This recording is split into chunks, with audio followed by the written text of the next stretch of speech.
All right, so we're reviewing for black. Okay. Yep.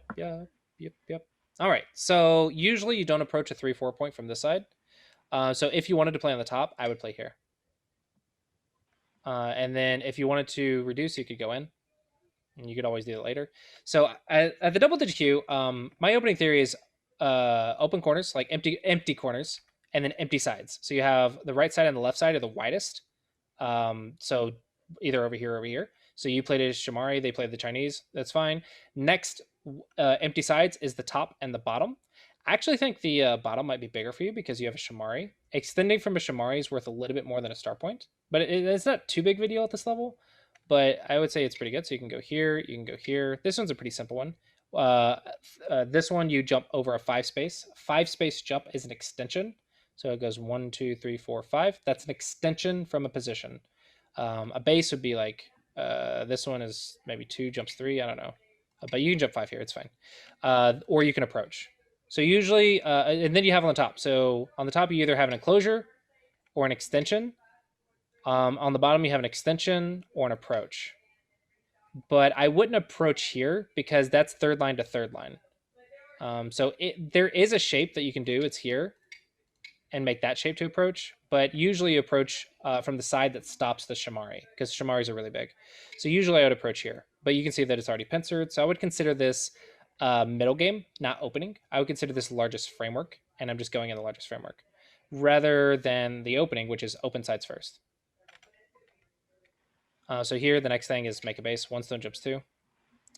Just like I think at this level, it's really, really important to learn bases. 1 stone jumps 2.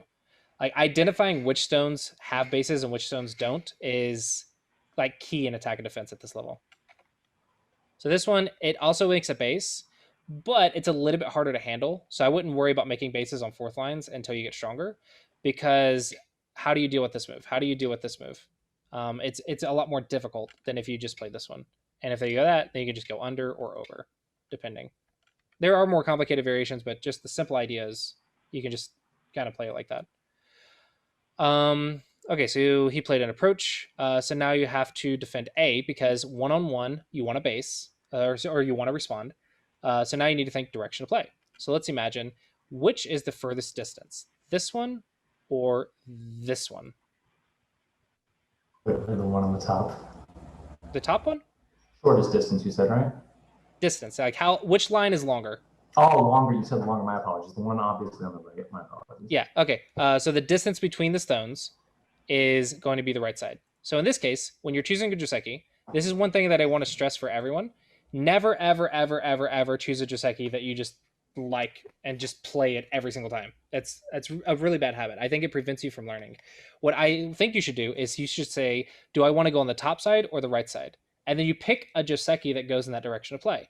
So in this case, if I want to go on the right, I usually just have A or B. This is my starting Josekis. Is I say I want to play on the right, so I want one low option and one high option. And I think A or B are pretty simple ones to start with.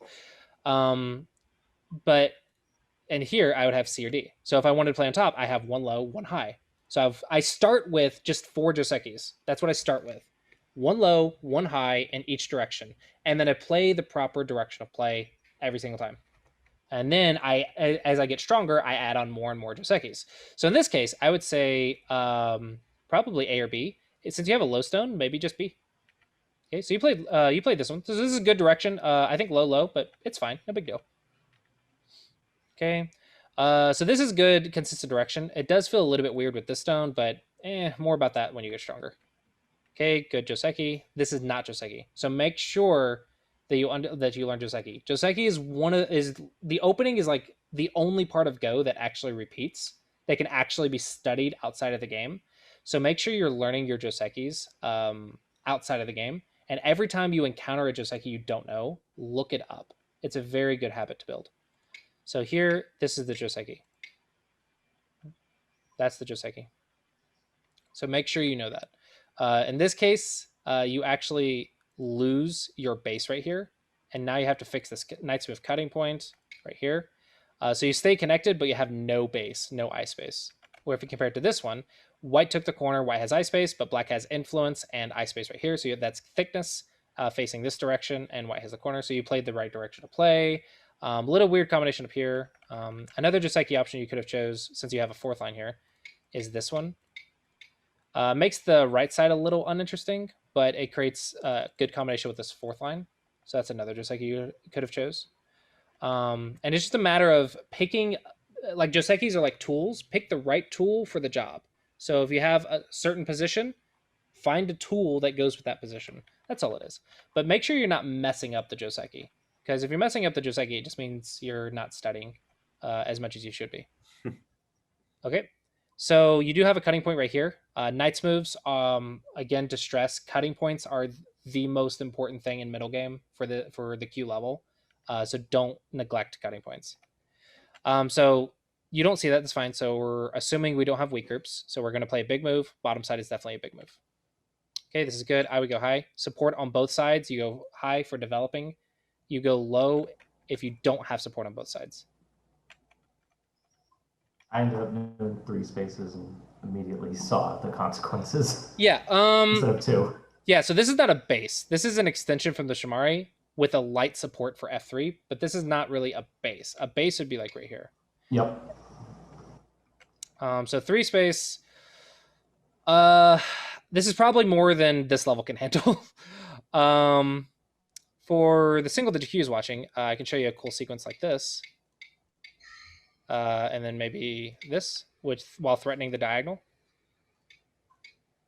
I mean, that's a fight sequence you can try, but that's not really applicable at this level. So try to live or just run away. I think that's the simple options. That's pretty much your only options here.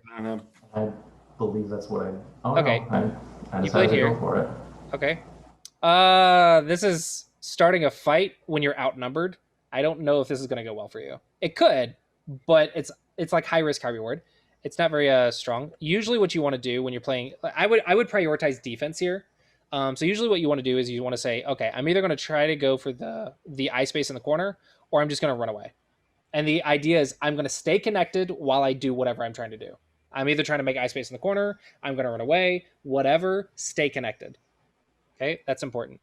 But you try to go here and you're going here. This is more fighting, but it's not like it's bad. It's just really hard to do. So the harder you make the game for yourself, the more likely you are to make mistakes. But your opponent might also make mistakes. So if you like that, high risk, high reward, I mean, it's fine, but I prefer to teach Proceed with caution. simple and strong. Simple and strong. Yeah, this is really nice.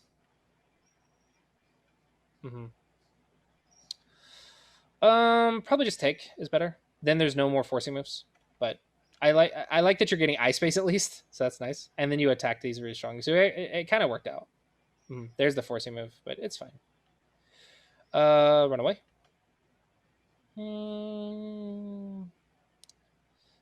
Not quite, because I can go here and then push and cut. And if you connect, then you get cut. So unfortunately, this isn't quite the connection that you want it to be. If you want to live, you just go here. This is just makes the eye. But getting surrounded is usually not good, so it's usually better to run away than to live small. Depending on the situation, in some cases it's not. But this one also cuts white, so it's nice to do. But it's fine. If you just want to play defense, just make life. It's fine. Single purpose moves work at this level. So defense first, block your base. Okay, so you're gonna pincer, possible, but this is why I prefer 1 stone jumps 2 on the 3rd line. Now, what do you do?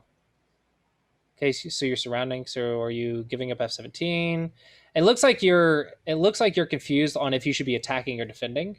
Whenever you get in a situation where both sides are weak, I think it's more reliable and easier if you focus on defense first, and then when you're strong, you can attack. As you level up, you'll learn how to use your opponent's weakness to survive in Sente. And sometimes you can survive while not helping your opponent as well, and then just attack them later. But for now, I would just focus on, if both sides are weak, focus on defense. I think it's safer, it's more reliable. So I would say maybe here. or try to connect, because connections are good. This I don't understand this move at all. It's just an Atari, but it has no relevance to any of this or any of this. All right. 2 space jumps are probably single digit Q. I would avoid them. Just 1 space is strong, but why are we up here? There's a fight going on. We're fighting for bases and cutting. Like, you can cut white. White can connect. You can cut. So that's attack and defense. This stone's dying. I guess if you want to mark it as dead, you can, but then you should just build that in this way or something. And then largest framework. Actually, this is still weak too because it's not connected. So you can still like surround this. Maybe get a forcing move and then here, and build a Moyo. So there's still a lot of fighting going on. So it doesn't make sense to just play a big move. Okay, it's a knight's move in my area. My first instinct, can I cut? Check the push. No. Check the jump through. Maybe not. Maybe not. So, okay, then just block. Just block. Okay, so you played here. What about now? Push? No. Hane? Do? Yes, absolutely. Now we're stronger. We can cut.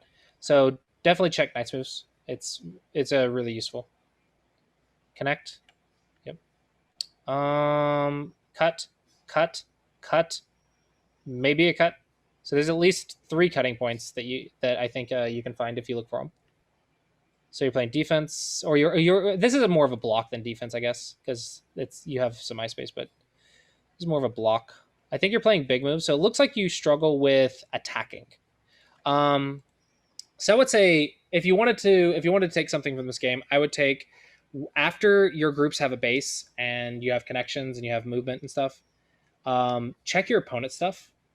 You're kind of good at big moves, more or less. You can definitely improve with big moves, but it seems like you have some big moves and some defense, but you have no offense.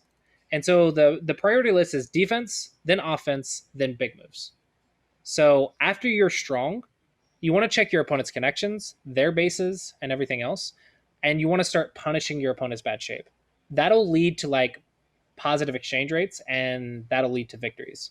So I think what you're missing is the ability to attack your opponent's bad shapes, which is just taking the base and cutting things and surrounding. At this level, there's nothing really too fancy. It's just step 1, unsettle, step 2, surround. And if they happen to have a cuttable shape, check their cut. Like check their connection. Like, don't let them defend with knight's moves. Don't let them defend with Hanes. Don't let them get away with that.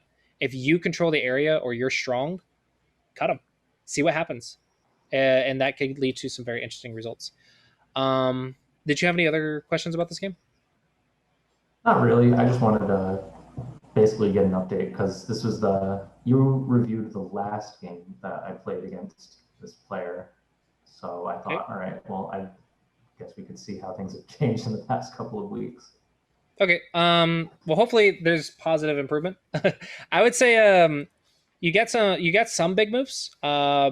It could be a little bit better, but I always say focus on the weakest part of your game and make everything consistent.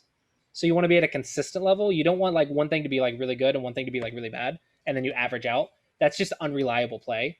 So I would say in this game, your defense and big moves are higher level than your offense. So that's what I would take from this. Yeah, I've been trying to fight and play a little more offensively the past couple of games I've played. Yeah, just don't go crazy. Make sure you still prioritize defense, and you should be good. Okay. All right. Yeah, hopefully you found that helpful.